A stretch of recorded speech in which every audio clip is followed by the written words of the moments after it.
actually in difficulty.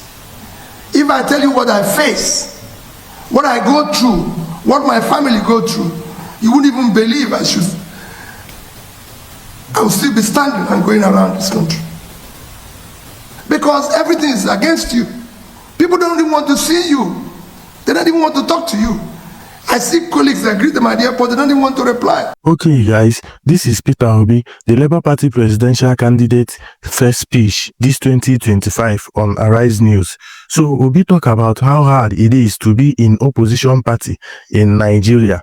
He said the system makes everything difficult for people like him, that he is facing so many challenges. So Obi explains say if people know wetin him and his family they face, say dem go wonder how him still dey stand strong. He talk say everything dey against opposition party for Nigeria. Say people no even want see them or talk to them. Obi share how even simple greeting at the airport with other politicians don turn wahala because many of them dey fear the government might punish them. He also talk about how the government are destroying their businesses and everything they are involving. So guys, make I allow una watch this video, but if you are new to this channel, please subscribe, like this video so that YouTube will recommend it to more people, and also don't forget to drop your opinion on the comment section. Now here on home ground in Nigeria, we shall be joining the Labour Party leader Peter Obi, who will be addressing the media now in Abuja. Economic and security situation of our country is worsening daily, despite contrary positions and claims by the government of improvement in all spheres of human endeavor. Our national challenges are visibly worsening. Our nation and its fortunes are in clear reverse. The indices are clearly indicative of our decline. Thus, Nigeria remains one of the poverty capitals of the world, with over 100 million in extreme poverty and more than 150 million in multi-dimensional poverty. The situation has deteriorated significantly in the past 18 months under the current administration. As a nation, we are falling from being the highest GDP in Africa in 2014 at $574 billion and per capita of about $3,500 to now ranking the fourth with a GDP less than 50% of what we were a decade ago, about 200 billion, with per capita less than a third, about 1,000. Our nation remains one of the most insecure and least peaceful in the world today, with countless communities and families displaced from their homes and now living in IDP camps. According to the Global Peace Index report, Nigeria ranks 143 out of 163 countries in terms of peacefulness, an indicative of high level of distress. Food insecurity has become a national norm, making Nigeria one of the hungriest countries of the world. Gainfully employed and middle-income Nigerians now spend nearly their entire income on feeding, with some resorting to borrowing to eat just to eat. For those living on margins, low-income earners and unemployed, the situation is even more dire. The newly approved minimum wage of 70,000 cannot afford a bag of rice or even half bag of beans. As a result, many Nigerians go to bed hungry, while a significant number now rely on palliatives and charitable support. Tragically, this has recently led to several avoidable deaths. Nigeria in 2024 hunger index is ranked 110 out of 127 countries measured, reflecting a critical level of hunger and food insecurity. We have earned the dubious distinction of being one of the countries with the largest number of people without access to electricity. In 2024, despite the abysmal and unacceptable power generation and distribution, the frequency of national grid collapse increased significantly. The frequency of national grid collapse increased, where we have almost 12 times in 12 months. As a result, we are now working referred as a generator country. This persistent lack of adequate energy supply continues to hinder our national development. Corruption, official efficiency, fiscal profligacy, and the mismanagement of public resources continue to rise astronomically in our country, spreading across all spheres of government. Similarly, nepotism and disregard for the Constitution, rule of law, and due process have become the norm. Our national debt has risen astronomically from approximately 15 trillion in 2015 to over 100 trillion today. This sharp increase has occurred within the last 18 months under the current administration. Ironically, these borrowings are largely allocated to non-generative programs and projects, leaving little to tangible development assets. Inflation remains an all-time high, businesses are collapsing, and manufacturing companies are barely surviving, further contributing to already high unemployment rates. We hold periodic elections that are no longer genuine. Our electoral process are visibly flawed, lacking transparency and credibility. Although Nigeria is a democratic country, the electoral process falls far below acceptable standards, with the people's vote often not counted. Suggestions on the way forward. From all indication, Nigeria urgently needs selfless and exemplary leadership across the three arms and tiers of government. However, this much needed exemplary leadership must begin from the top. Since the ultimate responsibility lies with the president, I will direct my attention to him. Mr. President, Present-day Nigeria aligns closely with Dr. Martin Luther King powerful words. We are now confronted with fierce urgency of now. This is no time for apathy or complacency. This is time for vigorous and positive actions. Because we all love Nigeria and desire its prosperity, I would like to suggest some actions I will have personally approached differently. It is time to confront our national problems boldly, decisively, with a sense of urgency. And I suggest as follows: commence a visible and verifiable reduction in cost of governance. To be able to allocate much needed resources to critical areas of development such as security, health, education, and poverty alleviation. Aggressively and visible attention should be given to combating corruption effectively. While addressing past corrupt practices, we must ensure proper investigations and recoveries are related to missing funds or their sources. The focus should be on eliminating current and future official malfeasance through increased transparency and accountability in public procurement and contract awards, as well as thorough monitoring of execution of projects to ensure that limited resources are efficiently utilized and applied productively.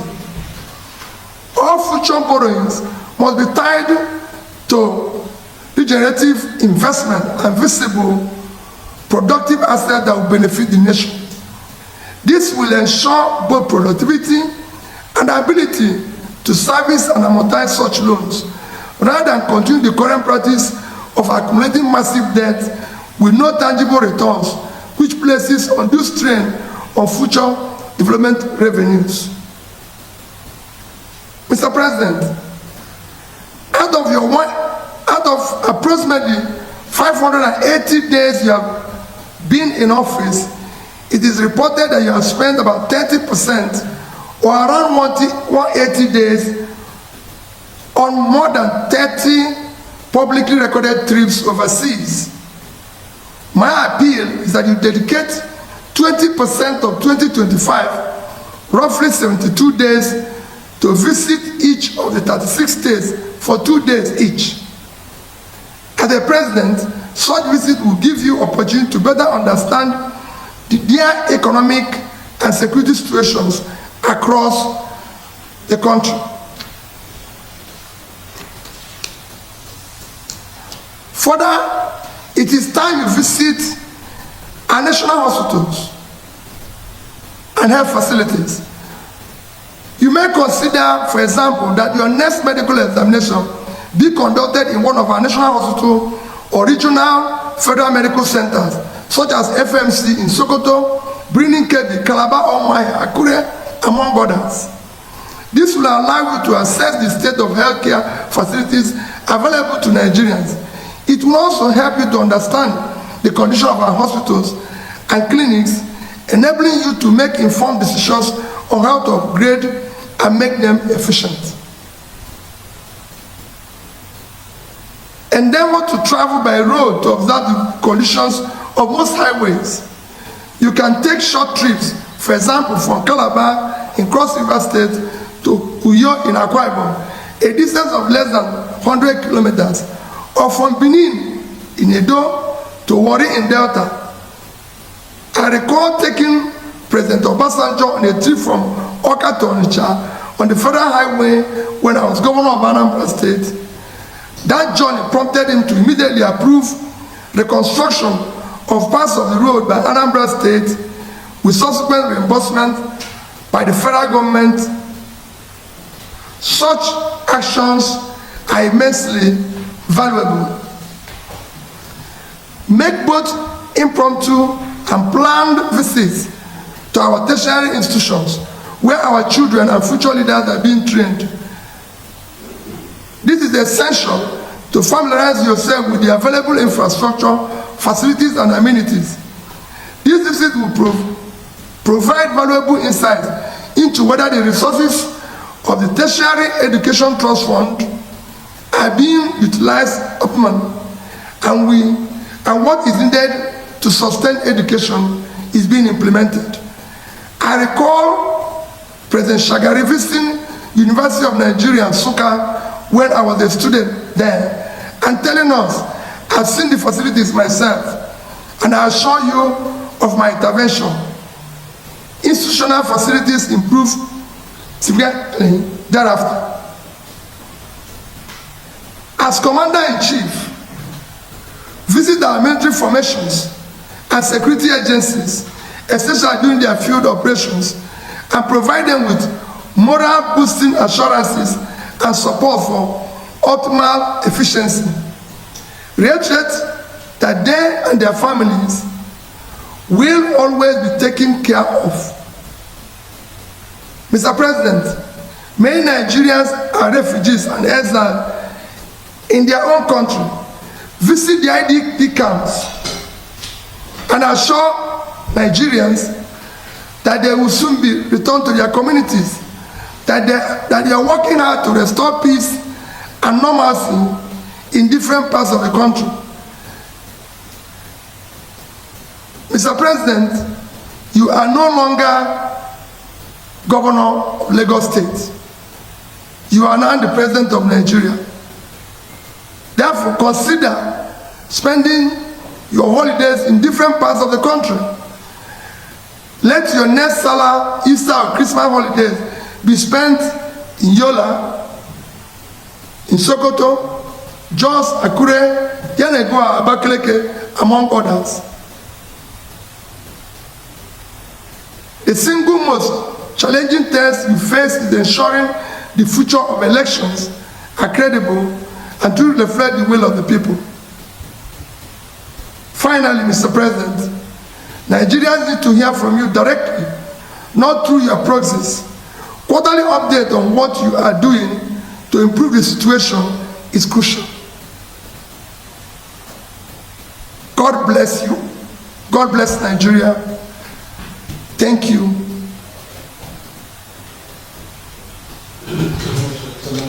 I want to ask you some questions. Let's summarize news. President Tinubu looks optimistic about the economic reform that is embarking on this year. And one of the major things he said is that he will reduce inflation from 34.6% to 5% to 15%. And he's also saying that he understands that there are rising food prices and there's a problem with the issue of food in the country. What can you say about it? Because he has also said that the economy under him has gained this foreign trade surpluses under him, and that the price of petrol is beginning to go down after the regulation. Those are the successes recorded according to him last year. So, but going into 2025 is so optimistic. Do you share his optimism that we can reduce the inflation rate to 15%? And how do you think we can tackle the issues of hunger and food security? Well, you know, it's not this is not the first time he's coming out with such optimism. The reality of it is that while we do not expect 100% result, we want to see 100% effort. It's something you can say, for example, we're reducing cost of governance. People need to see it. People need to feel it. You know, I'll wait and see how the inflation will come down from 34 to 15%. Because the main driver of inflation, as you know, is food. On the sea rice, coming down from 100 to about 50. Beans, coming down, all coming down below the minimum wage. Then we can begin to say, yes. So it is not something you say. It is what you do and what people feel. Governance is about the feeling of the people, not you.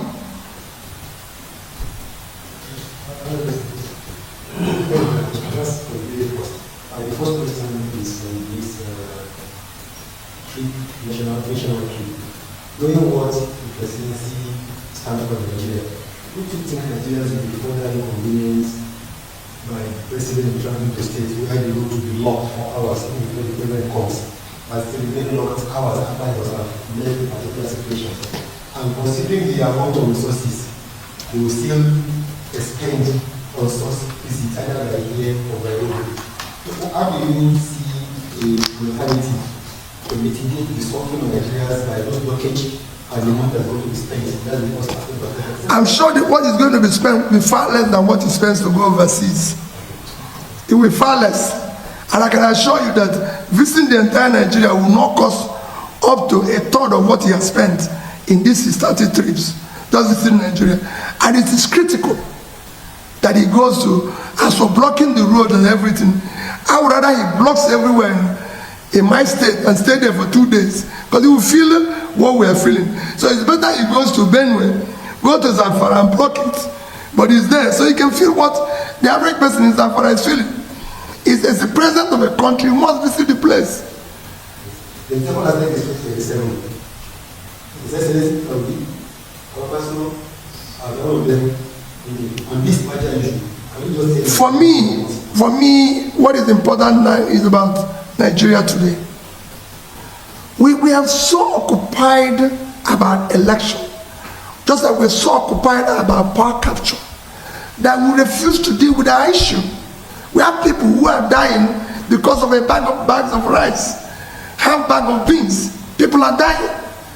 We've just lost several people. I was in IDP camp yesterday. I was in hospital yesterday, where we don't have basic things. And I'm talking about 2027. That's not what I'm preoccupied with. I'm not preoccupied by what I said, the urgency of today. Let people put food on their table. Let there be medical care in our primary health care.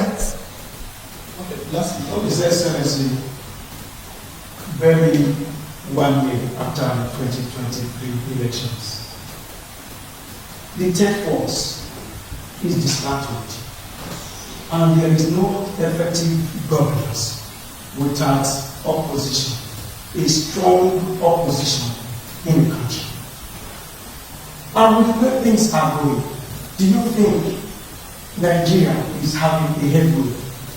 And how do you think any person from the opposition, even when you have the brain, the intellectual, the ability, even in your common, to play out all the things in government, how can you emerge as a leader of the country? Secondly, the arrest of our Tinubu.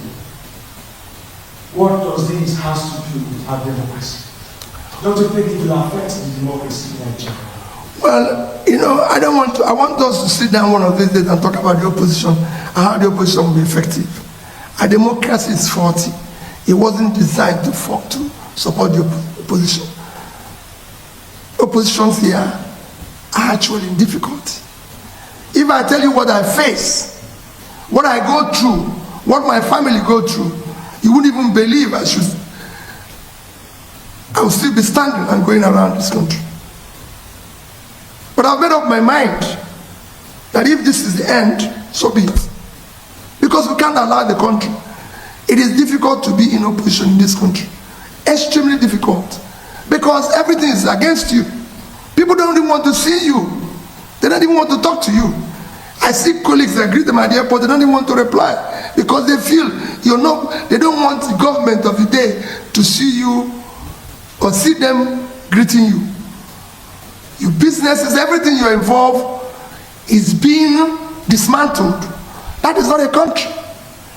We need to show more commitment to the future of our country. None of us is going to live here forever. So we must build a better society for our children. And to build it, some of us will take the risk. That is part of what Dele and Co. also going through. And not just him, every person, even the oppositions in local government level, at state level, everywhere, are going through that. So for me, we are actually doing a lot if we're doing everything on our own. All right, last minute for Your Excellency. Just to see you and the former Vice President going around having a series of meetings, people are optimistic that maybe something in form of a measure or so could come out of this. And then lastly, President Tinubu insists that his tax reforms must go on, and tax reform bills are here to stay in his last presidential media chat. Despite that, governors are saying that there should be more consultation and other leaders of the country, while former Senate President is saying that there's serious hunger, Lume is saying that some traditional rulers should not just take the content of the tax reform bills done by the peace planning. What would you advise on this? Well, on the issue of tax, there's a lot of stories. I've said it, everybody knows my stand on it. There should be very wide and detailed consultation. It should be widely and publicly debated. Government have consistently maintained that our tax to GDP, tax to this is very low. You've seen it every day. And I said it's wrong. Tax is a function of productivity. The country is unproductive. Sometimes you're going to tax 100 million Nigerians that are living in extreme poverty. Are you going to tax those people I saw in IDP camps yesterday? Are you going to tax the factories that are shut down in Kano? Go to Bompai, go to Shadan 1, Shadan 2. Where are you going to tax? Tax is a function of productivity. When the country is productive, people are gainfully employed, then you can tax them. And we can generate more tax. What we need now is to reflect the country, make it productive, and then we can talk about generating more revenue. Thank you. On the issue of the merger, like you said, Let me assure you, what is on the table now is that everybody who means well should come together to get the country to work. There's a lot of, call it, lies. There's a lot of propaganda. There's a lot of, trying to, bamboozle the people going on here and there, which has to stop. Let's build this country. Let me say it again. None of us is going to be here forever. Those who did it yesterday are no longer here. But if you look at the country, it's collapsing every day. I saw 1,500 kids yesterday, not in school. And I did ask 3 of them, do you want to go to school? They say yes. What are we doing?